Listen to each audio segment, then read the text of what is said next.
si Lola Isang?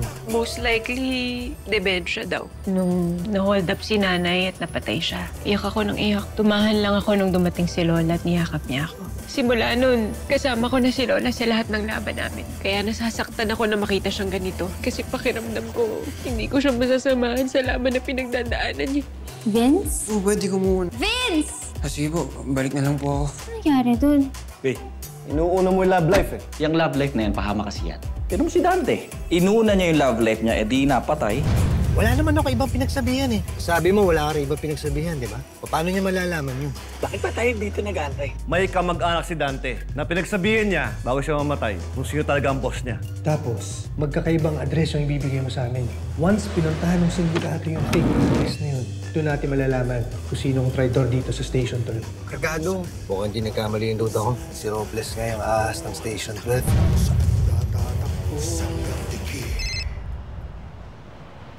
Hello, boss. Dito na po kami. Sige na, pasukin niyo na. Bilisan niyo. Sige, boss.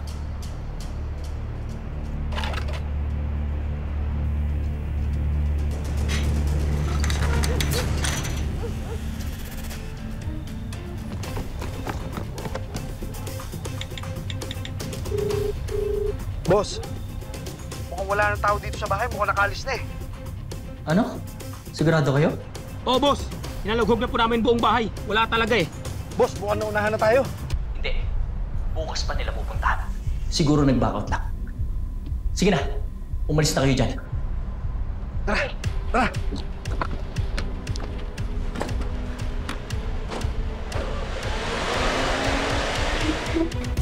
Ano bang? Anong plano natin dyan kay Robles? Upakan na natin. Ang gigigil na ako eh. Alam mo, siya yung dahilan eh. Kasalanan niya kung bakit ang pangit ng tingin ng mga tao sa mga pulis. Dahil sa mga tulad niya. Relax ka lang, Bok. Gusto ko na rin sampulan talaga yan si Robles. Pero magantay muna tayo, huwag ngayon. Kailangan malaman muna natin kung kanino talaga siya nagre-report. Tapos? Eh di tsaka natin siya kukuyugin. Yan. Gusto ko yan. Kaya lang, ano nang gagawin natin? Ngayon, alam na natin na siya yung tuta ng kalaban natin. Matagal-tagal na rin tayo nakahinto dito. 2 oras ah. Mabuti pa, bumalik muna tayo sa station. Mamaya, makahalata na si Robles na entrapment lang to. Wala pa rin naman talaga ang witness. Robles.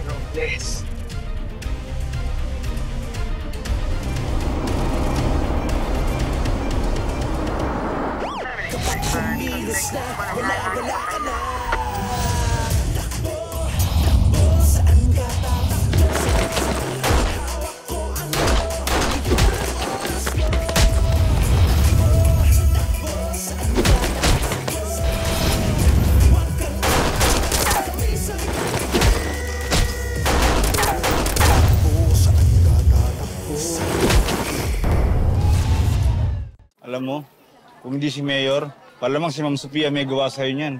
Mahirap niyan. Hindi pa kayo, iniyayari ka na ng biyenan mo. Kaya ako, ayoko mag-asawa. Kasi ayoko magkabiyanan. Saka wala naman may gusto magpakasal yata sa'yo, tol eh. May mersuhay ka ba, pare? Kanina nga, nung kumuha ko ng birth certificate, nakita ko si Faye. Tinawag niya ako, pero di ko siya pinansin. Paano ba naman, pre? Kasama niya kuya niya eh. Bakit? Ano kasalanan ni Miss Faye sa'yo? Oo nga, dapat sabihin mo kay Faye kung ano yung iniisip mo. Tama! Para di rin maulit yung nangyari sa'yo. Di ko alam, pre. Okay lang naman ako yung masaktan, pero mamaya sa susunod, si Faye naman yung masaktan dahil lang sa akin.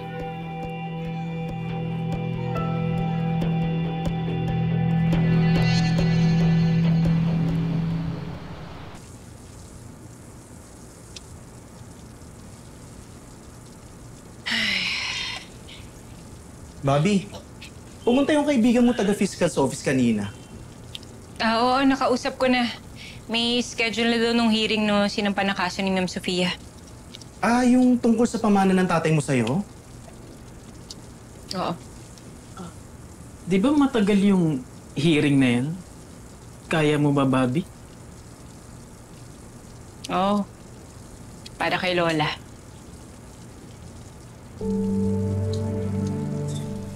Alam mo, paboritong almusal ni Lola yan. Pasensya na kayo, ha. Sanay na lang kayo sa luto ko. Kayo din.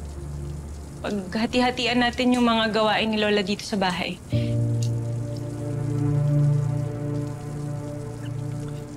Bobby, ako na. Di na, ako na. Ako na. Bobby,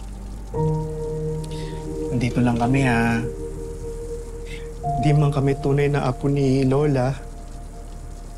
Hindi namin siya pababayaan.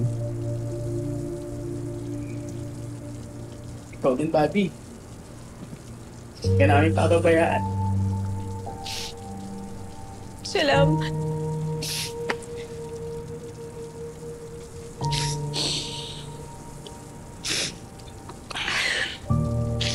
Sige na. Ay, nako. Doon na kayo. Ako na bahala dito. Oh, Mar, maglinis-linis ka dyan, ha? Ikaw din. Laba. Pa tayo.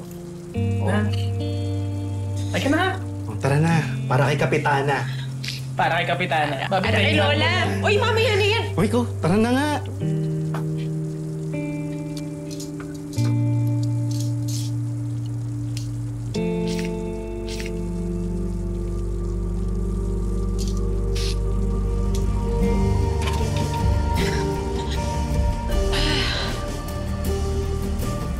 Boss, wala silang hinarap na witness yung gabi. Mga nag-back out. Tingin mo bang binabayaran kita para sa palusot mo? Siguraduhin mo. Bigan, hindi ka mamiyakan, Mayor. Ayusin mo naman yung report mo. Kulang-kulang. Alam mo, ayokong maging isusero. Baka mamaya pati ako pagdudahan nila eh. Alam mo, Robles, kung hindi mo kayang panindigan yung trabaho mo sa loob ng istasyon, sabihin mo na madali na kayo makahanap ng kapalit. Alam mo kung makapagsalita ka, akala mo mas may silbi ka sa akin. Baka nakakalimutan mo, wala kang pakinabang dahil tambay ka. Dahil wanted ka, di ba? Mayor, pasintabi lang ha. Aba sa probinsya namin may kasabihan. Pag Makati ang palad mo, may parating na pera. Pero pag ang kamao Makati, may parating na mukha. Papawis tayo? Malaman natin kung sino wala silbi. Sige, sumubo ka. Pero pag pinadugo ko yung uso mo, huwag kang iiyak. Oh! Sigurado pa kayo? Si Robles? Hindi rin nga kami makapaniwala, Chief. Gusto na nga upakan ito kagabi eh. Kaya nga, Chip eh. Feel so betrayed. Ang bait-bait ko pa naman sa taong yun. Saka ang humble-humble ko sa kanya. Tapos ginaganito niya tayo. Pero si Dante, inuna niya yung love life niya, edi napatay. Napapaisip tuloy ako kung kailan pa siya naging kalaban. Baka umpisa pa lang, bayaran siya ng mga kriminal. Posible yun, Chief. Pero malalaman lang natin ang sagot dyan kapag nakilala natin kung sino ang totoong boss ni Robles.